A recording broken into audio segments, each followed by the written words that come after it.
All right, ladies and gentlemen, let's talk about AEW Dynamite happening from Cincinnati. It's kind of surprising that AEW Dynamite didn't feel like the Dynamite, right? So it wasn't like so much energetic and the crowd wasn't so electrifying, I would say.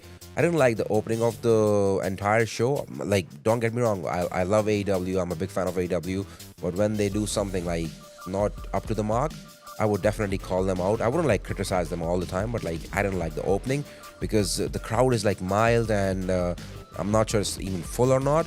So yeah, man, Cincinnati needs to show up and they need to do better. Anyway, so let's get to the starting segment of the show. It's Tony Schiavone in the ring. What happened at the last week of Collision? Tommaso Ciampa made Tony Schiavone say that he is better than Chris Jericho. So now Tony Schiavone is in the ring and he's calling Tommaso out, and Tommaso comes out with his swag or whatever, right? I like the music of Tommaso Ciampa, by the way. So his theme music is like absolutely banger. So he comes to the ring and then he threatens Tony Schiavone again that, okay, you gotta call me that I'm better than Chris Jericho again. And with that back and forth going on, Chris Jericho music hits and the crowd loves it, and the Jericho comes to the ring. And then Jericho and Tommaso Ciampa have a one-to-one conversation. So basically, Jericho calls Tommaso Ciampa bald, then calls him Tommy, and it was a nice segment. And I think what they're trying to do is they're trying to develop Tommaso Ciampa as well, and there's like a proper feud going on.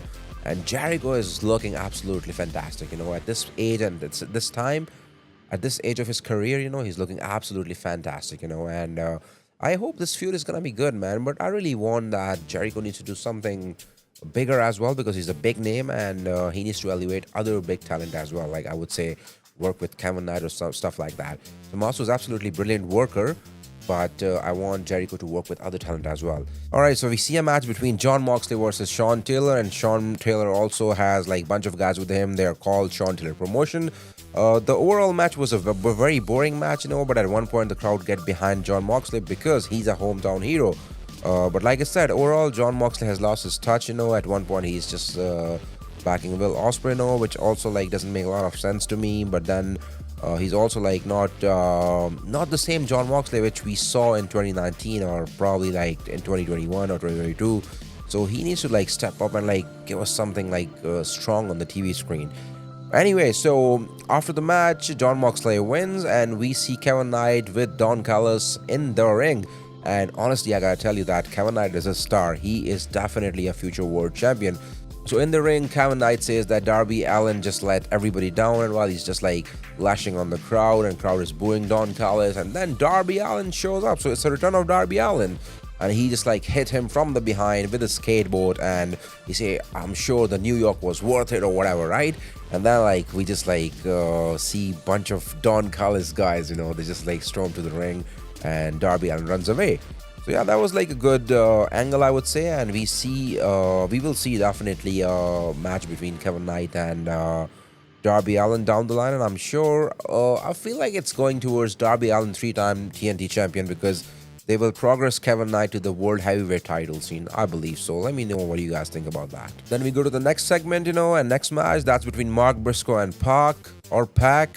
And it's a nice match, physical match. And I don't know, man. I feel like Pac needs to be treated better, He was so good back in the day, probably 3-4 years ago, when he was having a main event scene with Orange Cassidy and Kenny Omega, man.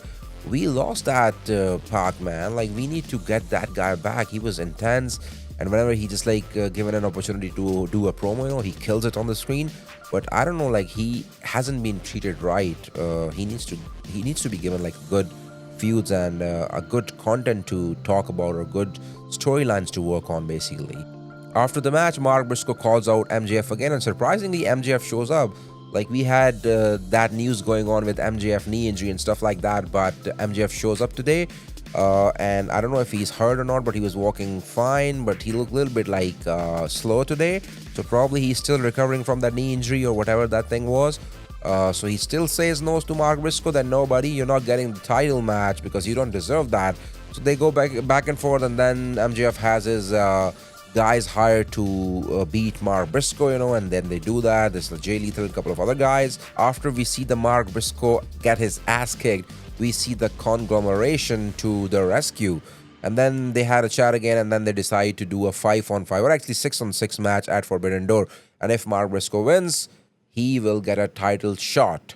I don't know, man. I really don't feel the need of having to do Mark Briscoe versus MJF again. I don't know, man. Like somebody else needs to step up, and main event scene belongs to some different guys. I don't have anything against Mark Briscoe, but I really don't feel like that he belongs on the main event as of now, So because the crowd is behind him, but not that much, maybe, because MJF needs to like go against Kenny Omega, Will Ospreay, Kyle Fletcher, Andrade, maybe, so guys like that.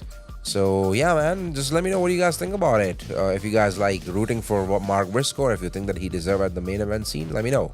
And then we have a banger of a match between Swerve Strickland and Brody King. Man, these two guys have a crazy chemistry.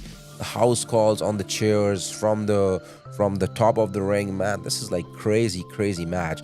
And then Swerve Strickland win the match, and now it's gonna be probably Will Ospreay versus Swerve Strickland for the final of Owen Hart Cup. And then I feel like it's like very predictable.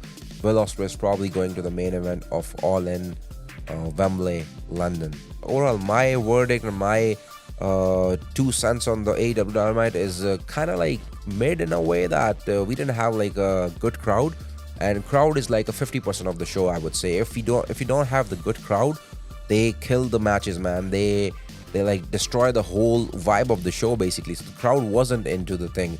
There were some moments in the show, like the match between Orange Cassidy versus Andrade. The crowd was behind that. It was a fun match. Then Swerve Strickland versus Brody King. That was a fun match, and intense and physical match as well. So the crowd was behind that. But other than that, the show didn't feel like AEW Dynamite. Like when the crowd is hot, you really feel that, So yeah, that's my 2 cents and verdict on the show. Let me know what you guys think about it. Did you like the Dynamite? This being said, we will be out of here, and we will see you in the next one. Take care.